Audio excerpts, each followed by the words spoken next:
यह कोई आम खबर नहीं कि अब भोपाल के फेफड़ों को काटने की तैयारी हो रही है। 8,000 से ज्यादा पेड़ जिन्हें सालों लगे बढ़ने में अब एक झटके में काटने की योजना है। नाम दिया गया है विकास, लेकिन क्या यह विकास है या केवल विनाश?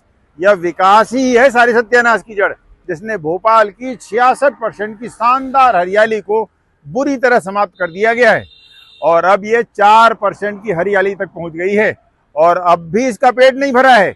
अयोध्या नगर बाईपास के आसाराम तिराहे से रत्नागिरी तिराहे तक 6 लेन निर्माण और सड़क चौड़ीकरण करने के नाम पर national highway authority of India यानी NHAI ने 16 किलोमीटर की दूरी के सभी हरे भरे पेड़ों की बलि तय कर दी है। बेशर्मी यह है कि इसके लिए बाकायदा अखबारों में कैविएट सूचना भी जारी की गई है ताकि पेड़ों की कटाई और 6 लेन सड़क निर्माण के समय सीधे किसी अपीलकर्ता के आवेदन पर कोई सुनवाई न हो सके, कोई स्टे जारी न हो और इस विषय में कोई भी कानूनी कार्रवाई करने से पहले NHAI का पक्ष सुना जाए।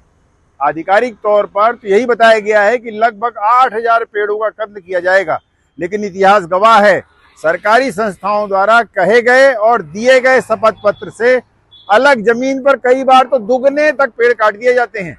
लेकिन सवाल यह है कि क्या सिर्फ सड़क चौड़ी करने से ट्रैफिक का समाधान हो जाएगा या फिर ये हरियाली का जनसंहार है? इन नामुरादों से कोई पूछे अरे जब शहर की जनसंख्या बढ़ेगी तो ट्रैफिक तो बढ़ेगा ही और इतने सारे लोगों को जीने के लिए हवा की जरूरत भी पड़ेगी। यदि सारी हरियाली काट दोगे तो स्थानीय जनता को जीने के लिए हवा कहाँ से लाओगे? रोज बढ़ती जनसंख्या और बढ़ते ट्रैफिक से होते प्रदूषण को रोकने के लिए हवा लाओगे कहाँ से? अपने फूफा जी घर से या इन्हीं बेजान 6 लेन सड़कों से? अरे इन सड़कों से तो स्थानीय तापमान और बढ़ेगा, नए नए हीट आइलैंड्स पैदा होंगे और तब उनको कम करने वाला कोई नहीं होगा आसपास। WHO यानी वर्ल्ड हेल्थ ऑर्गेनाइजेशन कहता है कि हर व्यक्ति के लिए 9 से 50 वर्ग मीटर हरियाली की जरूरत है।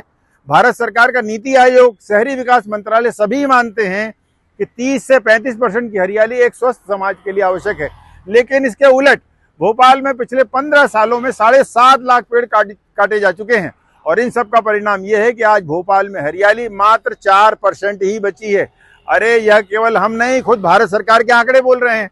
और फिर नए 8,000 पेड़ काटे तो न गर्मी रुकेगी न प्रदूषण, बस धूल और धुआं और बीमारी ही बढ़ेगी। सोचिए, एक और विकसित देश और अरब देश हैं जो बेहतर जीने के लिए कृत्रिम जंगल तक बना रहे हैं और हम अपने असली प्राकृतिक जंगलों, पेड़ों और हरियाली को बेवजह काट रहे हैं। ऐसा भी नहीं है कि भोपाल की हरियाली को बचाने के लिए पहले कोई प्रयास ही नहीं हुए। मैंने खुद भोपाल शहर में सड़कों के किनारे उपस्थित हरियाली को बचाने के लिए, अतिक्रमण मुक्त करने के लिए नेशनल ग्रीन ट्रिब्यूनल भोपाल में याचिका लगाई थी।